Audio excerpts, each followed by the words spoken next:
Hey everybody, welcome back to Inside AVL, GC Pro North Florida. My name is Jeff Aldridge, and today I'm with Pastor Jake Jaudes. You got it right. Look at that. Well, I could have said Jade and been That's correct right. too. Jaudes. Could have said Jade. Jaudes. Could have said Jaudes. I've gotten jaundice. Jaundice. Yeah. Where'd the Ed come I don't know. I don't understand. Anyways, excited to be here with you. Thanks, man. I'm excited to have you. Jake is a longtime friend of mine, pastor. I would say that he is my own personal pastor. He has pastored me and looked after me spiritual and mental and level on many accords where I've reached out to him, and he's always a person of wisdom for his age. Thank you. Yeah, Appreciate it. I'm obviously older than him, so.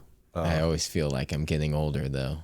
So this episode is to help pastors understand how to launch a mobile church, navigate the technical and staff realities of portable ministry, and know when to grow into a permanent facility. I felt it was important to have this type of discussion with an actual pastor that has been through it all, different phases of different church. Let's talk about your church, the one that you just started yourself. Yep. And maybe to start with the definition of what is a plant church, and then tell me about yours that you planted. Yeah. A church plant is a body of believers that gather together and extend the mission of God into that community that you are in. And so the Bible tells us to go into all the earth, and we are called to create disciples. And so ultimately our goal is to bring the kingdom of God, to extend the kingdom of God into a specific area that we are in. And so we planted in the Riverside area, and that is our area where we are called to extend the kingdom of God. It's great. He's talking about Jacksonville, Florida, the Riverside area, pretty popular area. Why did a mobile church seem like the best way to start in the beginning versus renting a building? Or actually you did, anyway, tell us. We're leasing a building, but we're also partly mobile as well. So we still have setup and takedown in certain aspects. It is used widely as a wedding venue / they have business meetings, all sorts of different things there. One, when you're planting a church, you got no money, so you got to find somewhere to plan at, unless, somebody gives you a lot of money to buy a building, which I've seen, and I know people have been blessed by that. But in our situation, we wanted a space, and so most of the time you start out by leasing something before buying. It's almost like a home. When you get married, first thing you do is you lease most of the time versus buy. But in the same aspect with the church, that's why a lot of churches are mobile at the beginning, is because it is a better option to lease versus buying. Right, and I was trying to explain this to my older daughter last night as we were talking about it, but planting a church starts maybe just having a couple meetings before you actually even get a space to begin with, right? And then how did you go from there? The way that our situation transpires, we were looking for a gathering spot just for initially just hosting some vision gatherings, just to cast vision and to have people come alongside of us and sharing the mission that we're called to. And so we needed a place to do that before we launched a Sunday morning, because you need teams, you need all the things before you do that. We were looking for a spot, and that's actually how we ended up in the location that we ended up. There was a church that was gathering there originally, and we were looking for a location, and we saw it, we loved it, and they were like, hey, we got people gathering here on Sundays, but we would love to be able to host your vision gatherings during the week if you guys are interested in that. We built a great connection with them and started doing that. And then, unfortunately, the church that was in there disbanded, and they called us and were like, hey, the church is no longer meeting here. We would love for you guys to be in here. And I was like, this was in like May. And I was like, well, we're not even like thinking about that until October. And they're like, we want you guys. We'll hold it for you. That was kind of our journey with the location that we're in. But typically you need a spot, to meet. And if it's, any type of location, whether coffee shop or another church or a wedding venue, those were kind of some of the spots that we were looking at in order to host those vision gatherings. Was there any type of realities of church planting that caught you off guard in the beginning? There were quite a few. As far as like audio and stuff of that goes as well, like I'll get just kind of into this world, like the technical world, since that's really what this is geared for, is, when you go into areas, you can see the beauty of a venue without realizing how much work needs to be done in order for there to be success, from an audio standpoint in particular, to make things functional and kind of goes that way working. anytime you rent something, right? So right, correct. You go house hunting to rent for a house, or you buy a house, and then after you buy it or after you rent it, you're like, wait a minute, like there was some endorphins going on or something. Right. Like I wasn't seeing clearly. Like, what was I thinking? Did any of that type of stuff happen? Yeah, I mean, the venue that we are in is absolutely stunning. It was built in 1925. Sure. This brick building that is just absolutely beautiful. It's got, the big windows on the sides of the church, and very, very historical church, which I absolutely love. I love the look of those. The problem can become running audio in a building like that because, again, it's all brick, so it's like very echoey. You got to deal with acoustic issues, stuff in that nature. So those are all things thinking about before walking into a facility. Now that you said there was something very special about this place, and I agree, man, it's a beautiful spot, just a great looking room. But what is different about your setup being mobile? You said it was partly mobile. What did you mean by that? Yeah, so we were able to install the sound system and the production booth. And so we came up with a plan for them in particular. They had like this 1980 sound system that was not good. In the wall behind In cloth, the wall behind cloth. Yeah, it was pretty bad. And so we came along and we wanted a system that was more dedicated to the space. So if we ever go permanent, obviously we wouldn't use that equipment per se. So if, we pretty much donated the speakers to them and said, hey, if we can permanently install this, you guys can keep this. So we worked with them on that. Why was it important that you had that stuff and not something portable? Or one, it helps greatly with setup and takedown, not being portable. Also, having things flown in the position that they need to be positioned. It was just a much better setup for the sound in the room and the space. And so that is in particular why we wanted to do that.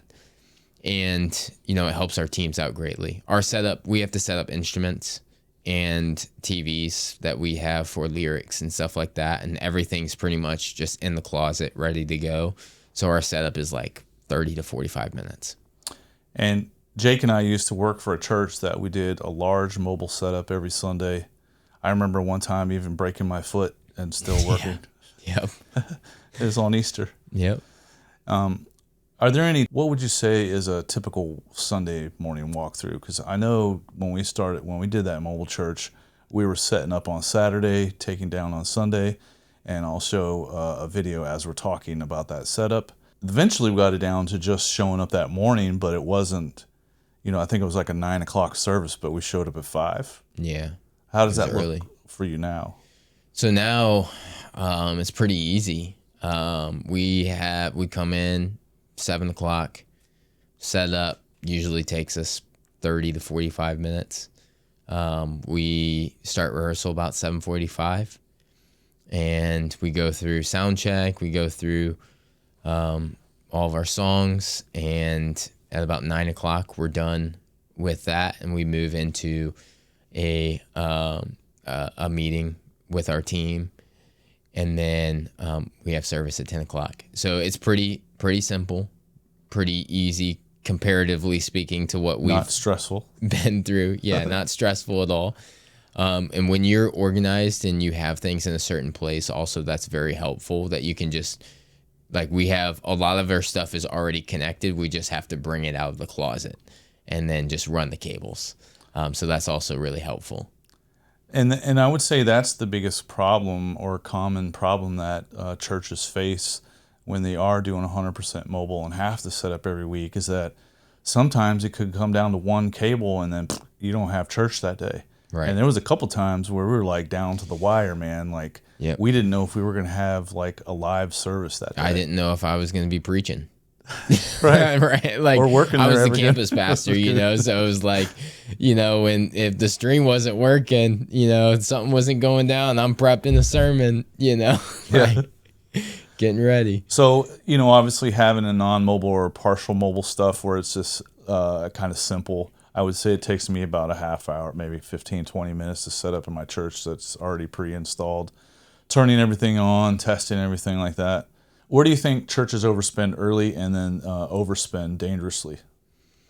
Overspend? Do you think they overspend money on stuff? I don't think that they overspend on production gear per se. Sometimes I think it's the opposite. Well, I don't think I would say a lot of people have connections, but maybe if it's somebody that's trying to do it themselves that kind of knows what's going on, where they kind of like overspend and they buy all this elaborate stuff, but Okay. it's not what fits the room at all. Right, Just right, like, hey, right. this is what I think will go in here. Right. And then Like you want a giant LED screen that you don't necessarily need. right.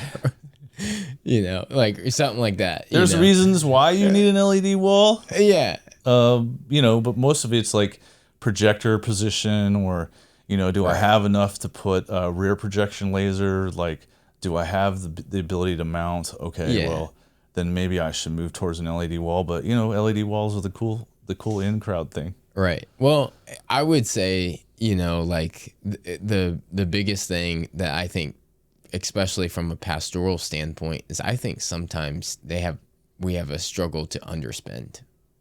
What I mean by that is, you know, we want, you know, the cheapest thing that we can get, and that also is not going to be beneficial for the room. And so I think sometimes we don't recognize the necessity of the money spent, or the necessity of certain gear that will help us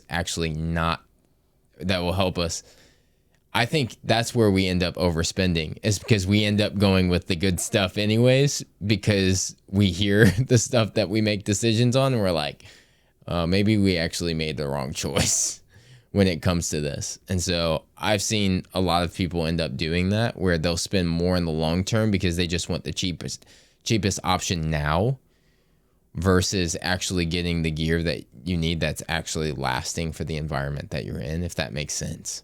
Well, of course, I don't look at it as a purchase myself. I don't try to word it as, hey, you're going to buy this. It's more like, hey, are you ready to invest your money, the Lord's money, into this gear that is going to last you more than, you know, the first issue, and you Right. can't get a hold of, the manufacturer doesn't do Yep. you know, troubleshooting over the phone, and their warranty process is horrible, but you bought it because it was the cheapest thing that you can get. Right. Is that what I mean, you're I referring see to? that. Yeah, I see that with like LED walls all the time. All You know, the time. people will buy cheap LED walls, and the next thing you know, you can't get anything on the phone when they're, you know, LED walls going down. And I remember we ended up spending a good chunk of money on a specific LED wall at the church that we were at. And there were some other bids that were significantly cheaper. On Sundays, if there was an issue, I mean, literally you had them on the phone in 30 seconds. They're in the system, you know, like working, like checking to see what's going on and all the things. So it's like, Like even with our partnership, like, like I know I could text or call or whatever, and there's going to be like an answer or response, or you're going to know somebody. So it's like if you underspend on those types of things, you're going to deal with headaches like that, and you're going to realize the quality, and you're going to end up spending more on parts and stuff like that in the long run, trying to figure things out versus actually spending the money. So that's where I think we overspend, is we underspend to the regards that we end up overspending because we make poor decisions. Yeah, all the people you got to call in after the fact, the repairs, the amount of stress, and do it right the first time, pastors. Yep. That's our recommendation. See ya. That's the end of the show. Speaking of doing stuff the right time, how valuable is it to find a dependable sound person or production leader that when you're helping or when you're growing the church? Oh, it's really helpful. One, I think audio is the most important part of AVL. The reason why is because distraction can really hinder the environment that you're in. If you have an audio system that you can never hear the lyrics for, then what good is it?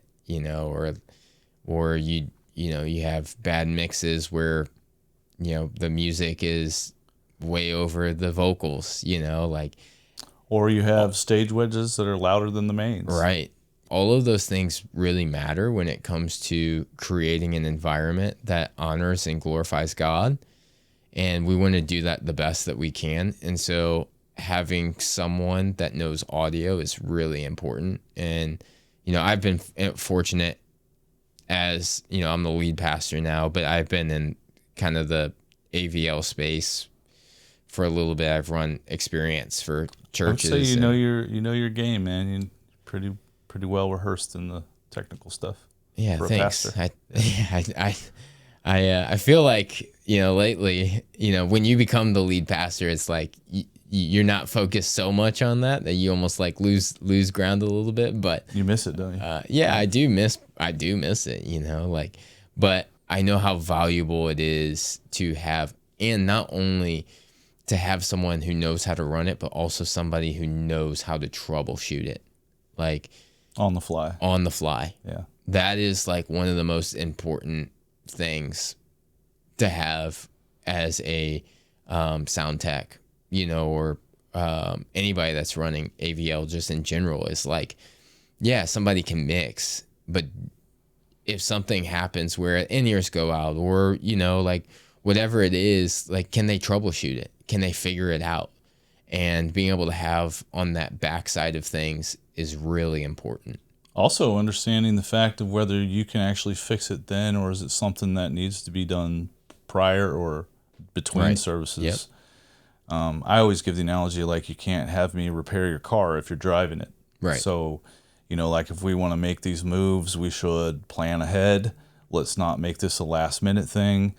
If we add something special for this week, like let's plan ahead. Let's have it developed and tested before Sunday, and then that way, we're smooth sailing on Sunday. And if there are some minor tweaks, they can be accomplished. Yeah. How many churches underestimate the technical role?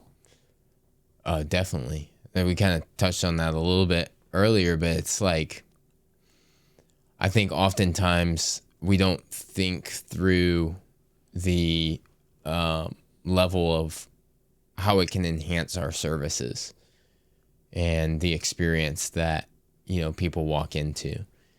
And I'm not saying that you need a $1 million, system, per se, but you do need something that is going to just bring excellence to the environment that you're in. And, for us, like we're in kind of a different season. Like I'm in a kind of a different season just as a church planner, as far as like AVL.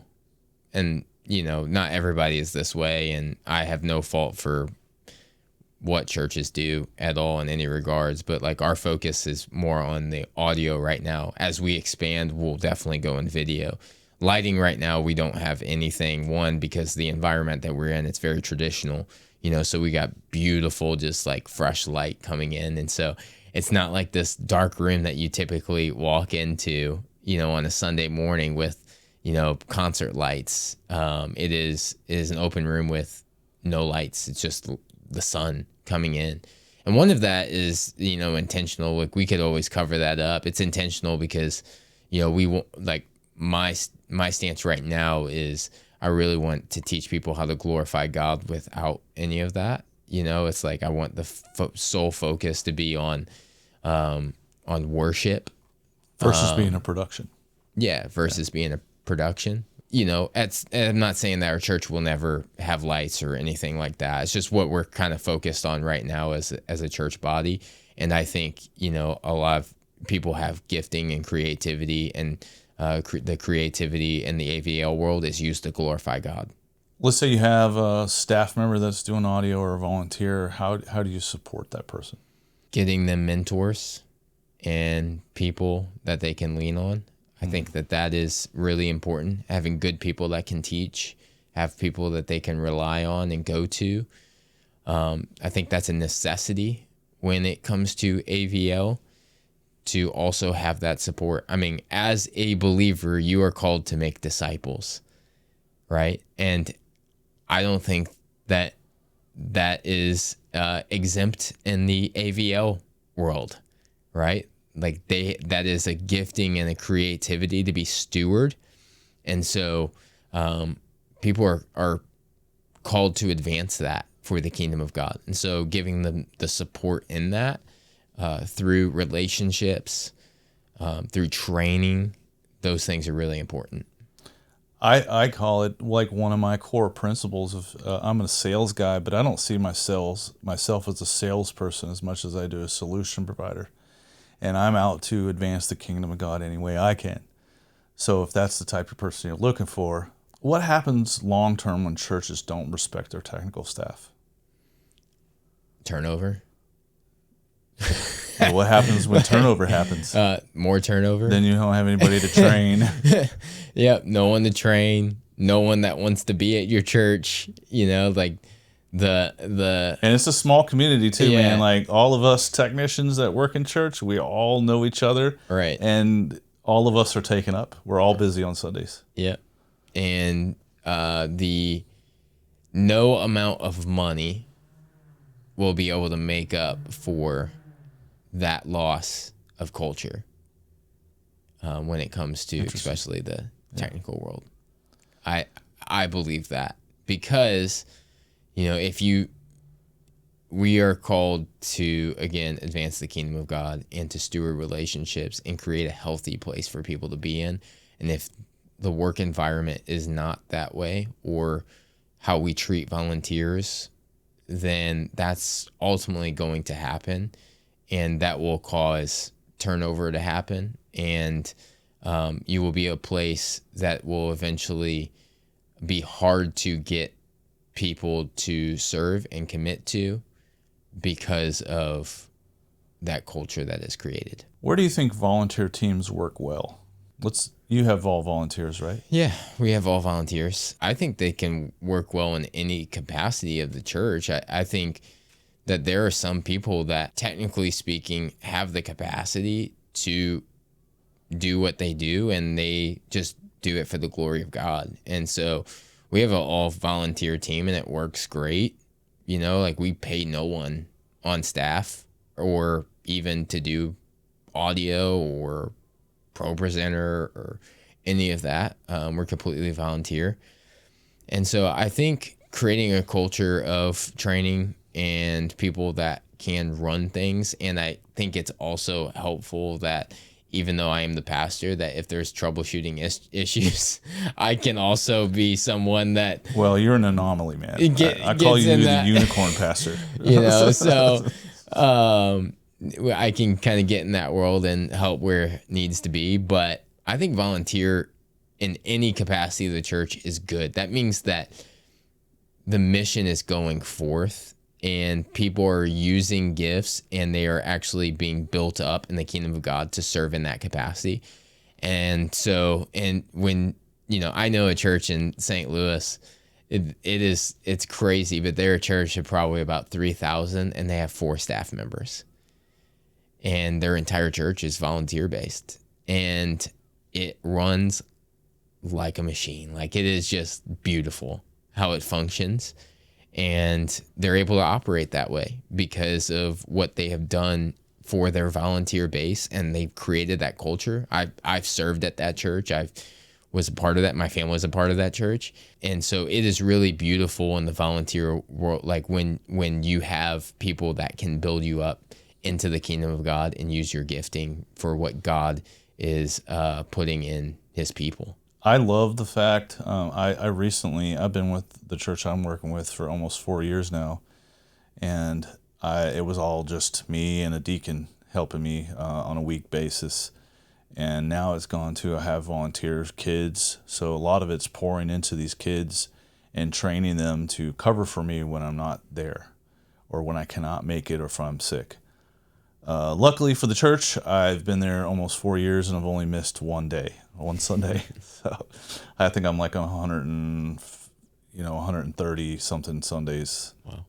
With only missing one. And it was because my wife wanted me to go out of town. The sacrifices that we make for our families. When do you think volunteer only production becomes risky, though? Do you think there's a risk? Yeah, I mean, I think if you don't have a quality person to be able to do the things that you need for the standard that you've created at your church, if that makes sense. If you don't have a standard, create a standard. And if a team cannot meet that standard, then that's when you probably should contract somebody out to begin to help build that standard. Obviously, money plays a part in that too. Can you afford somebody? All of that. But before anything, creating a standard and then seeing if your team can meet that standard. If not, then I would then go out and find somebody and contract somebody to do it. All great stuff. One thing I want to add to that is that whenever I do an installation, my affiliates offer training and at the end of it. So we're not just putting a sound system in there, AVL, whatever, and see you later. So there's always back support there. I know Jake can contact the people that we had Stage Culture and contact them and say, hey, we have this technical thing going on. They can call me. They have all of this, and they're able to do the volunteer thing because we set them up to be able to be volunteer friendly. Yep. So, that's another downfall I would say that pastors don't consider or churches don't consider with their technical staff from the beginning is that, okay, you bought all this stuff yourself. I would say that is not always the best case. Because what happens if you're sick? If I'm not going to be at church, I have to get someone else hired to take my spot. But now the church is in a position to where they could have a volunteer somewhat like be successful. And my goal is to bring them up to that level to where they can't necessarily replace me because they don't know what's behind the hood, but they know how to operate on a weekly basis. And that's what's important. Yep. And I believe that's what we accomplished with your church and your technician is that we kind of thought about all that and we made it user-friendly. Another thing, too, is digital mixers. If you're still using an analog mixer, who knows what somebody did. From an inexperienced person, they all look like the same knobs. Well, actually, they all are the same in a row kind of sense. But when is a sign that the church has outgrown the volunteer model? I know you gave the example of your church, and I would say that is also an anomaly that doesn't happen in every church. But when do you think they outgrow that volunteer model? Yeah, I mean, we saw it in the church that we were working with. Yeah, I think the inability to produce, I think that is something to look out for. I will say this: there are some seasons where I've seen churches grow exponentially fast that it takes a minute to catch up to that. So, for example, if you grow 1,000 people over 6 months, then all of those people are not going to be, immediately onboarded onto teams and stuff like that right away. There is a period where all of that is being developed. And so in those seasons, you may feel like your growth has outpaced your volunteer base. So like with our model, we never, our goal is to never grow at the pace that we can't produce leaders. And so these are things that I'm even thinking about just across the whole church. And so like Chelsea and I, this just extends even past AVL, but like we've like committed, like I'm building some leadership stuff right now. We walked through a year with 6 couples last year. And the goal is until I stop pastoring a local church, I will always do that pretty much every year, where I'm going to walk with leaders. And so that way I can begin to sharpen and cast the vision and the mission in them. So that way they are also in return making disciples. And then those disciples are making disciples. And we are building up the kingdom of God that way. And I think the AVL world can work that way as well, where we are constantly training people, constantly finding people to raise up in order for them to pour out into them. Because oftentimes this is why our mission's even set up the way that it's set up. We have 3 things that are part of our mission: exalt God, equip saints, engage the world, in that order. Because if we engage the world but we don't equip saints, then we'll have nobody to equip the world that's coming in. Makes a lot of sense to me. So it's like we have to equip saints to therefore engage the world and reach those that are coming into the faith and being raised up. And so we have a priority in our mission. What is the difference between buying a gear versus finding a trusted, long-term, trusted partner to purchase gear from or invest gear? Yeah, well, it's huge.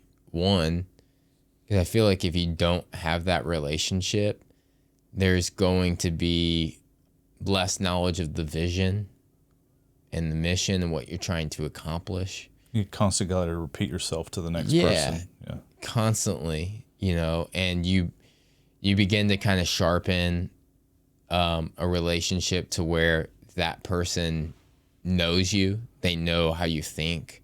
They know, kind of the vision for your church and where you're headed. And so I think that's really important, to be able to establish that versus just buying the cheapest thing that you can find, or being able to, just get gear fast or whatever it is that you're trying to do. Building relationships really important because they can understand your environment more than what, sometimes even what you can see. They can give you kind of insight to that. And like so, watching your YouTube videos? Yeah, or like, like you have kind of like this vision for something, but there's something that you're missing. And that person can speak into that because they know you. And so I would say that that's why it's really important, and to build a relationship with someone versus just buying something off the internet.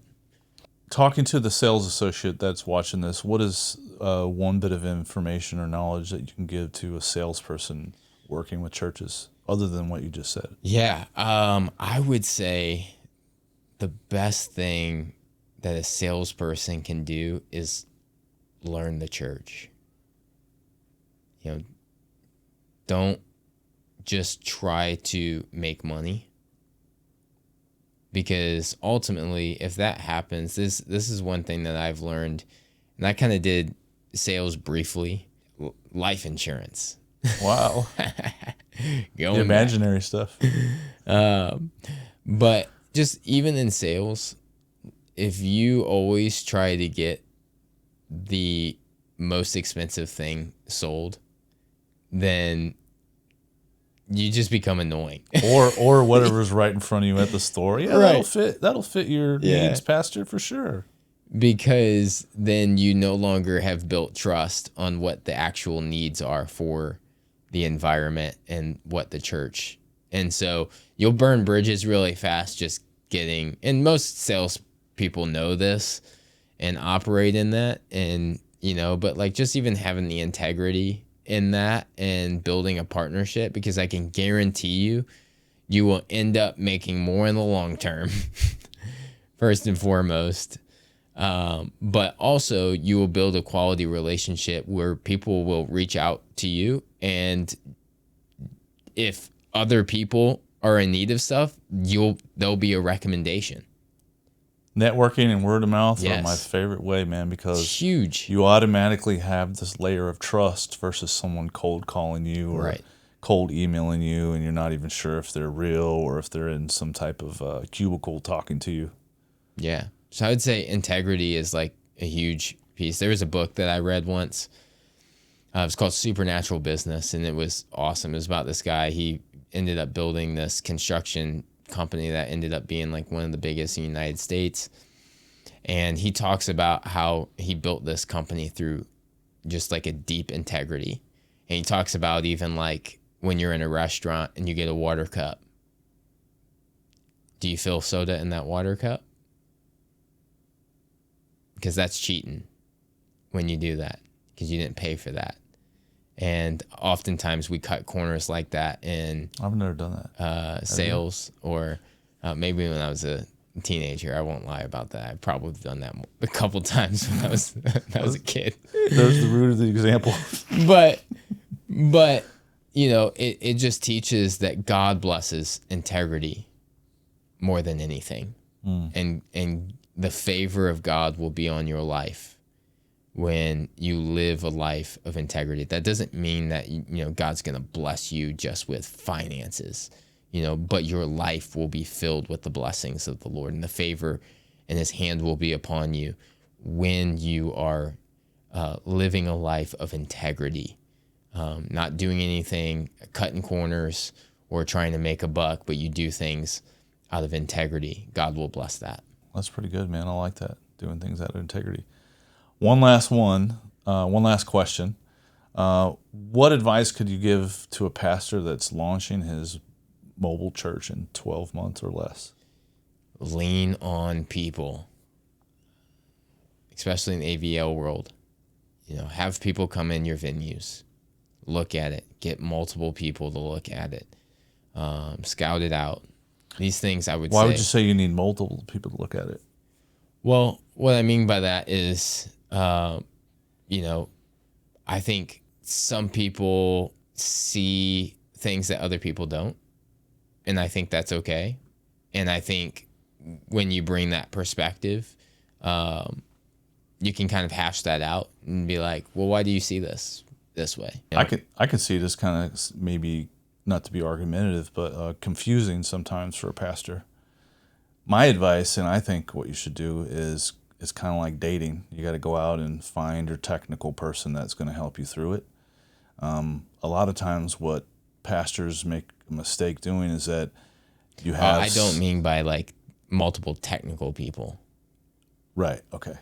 But I'm it's good for what I'm saying. Yeah. You shouldn't have 3 different people go out there and try to give you apples, Correct. oranges, and bananas, and you don't know the difference. You know it's fruit, but you don't know the difference what fruit that is. Yeah, So, I'm talking about like multiple people in the sense of like you need people to look at aesthetics. Diversity. You need diversity. Yeah. Like you need not necessarily like you need 3 audio technicians to come out and give you what you should do. Like we have that trust already, so you were the only person that came in our environment. Thanks. But what I mean is like you have people in your corner that can come and look at your spaces, really begin to also think through, like, because there's multiple things you think through when it comes to planting a church.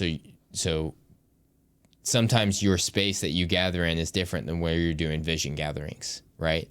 And so the gear that you buy for vision gatherings, can you utilize it in any capacity in your church, going forward, or is it just lost gear? So even thinking through that stuff when you're purchasing your vision gatherings, like we utilize the stuff that we have now that we were utilizing for vision gatherings. We use it. You can use it for floor wedges. You can use things for kids ministry. Looking through spaces like that to where you can utilize all the gear that you purchase even before you even gather on a Sunday morning, if that makes sense. We're going to call that the end of the road for this podcast. I'd like to thank Pastor Jake Jaudes from Together Church for helping me. I'm only laughing because his name is not Jaudes. It's Jaudes or Jaude, just so you know. It's great to have a friend, a brother, a partner, all mixed up into one. Jake has been in my life for quite some time. I would say over a decade now, right? 2016, I think it is. Wow. Yeah. And, having those type of partnerships, friendships, makes this whole world a lot better to begin with. But you had said earlier, and to reiterate what you said, was if you don't have someone, the 12-month pastor that's coming up, your friend does. Yeah. Somebody else in ministry has somebody that they trust. Reach out Right. to the people that you trust to get the people that they trust and make the connection. Yep. I can guarantee you that it doesn't matter. I have clients in Texas, all over the country. I still make things happen, just in a different capacity. But hey, thanks for watching this episode. If you have any comments or any questions, please put them in the comments below. And Jake, thanks for being on the show, man. Really appreciate it. Absolutely. Thanks for having me.